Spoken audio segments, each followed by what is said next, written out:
Warning: our YouTube channel and its videos may contain scenes, language, and content that may not be appropriate for all audiences.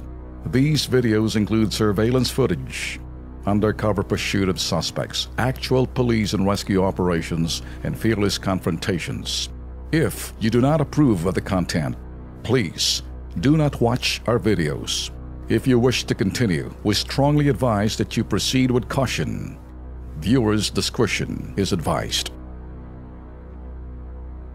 Eto ho, mabilisang balita naman ho tayo para sa mga illegal vendors, mga illegal na nakaparada at mga natutulog ho sa sidewalk at kalsada. Mag-alsa baluta na kayo dahil pong MMDA wala hong sinasanto. Lilinisin ho nila ang mga kalye para ho maibsan po ang trapiko natin. Panoorin natin. Happy birthday!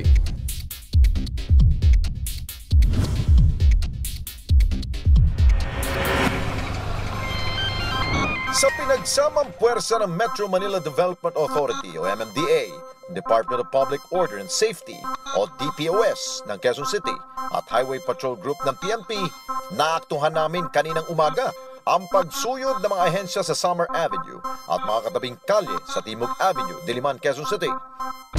Ang clearing operation nito, proyekto daw ho ng MMDA. Binaklas at kinumpis kanila ang nakahambalang mga gamit sa sidewalk tulad ng vulcanizing shop, food stall at iba pa. Well, ang MMDA naman continues with the road clearing.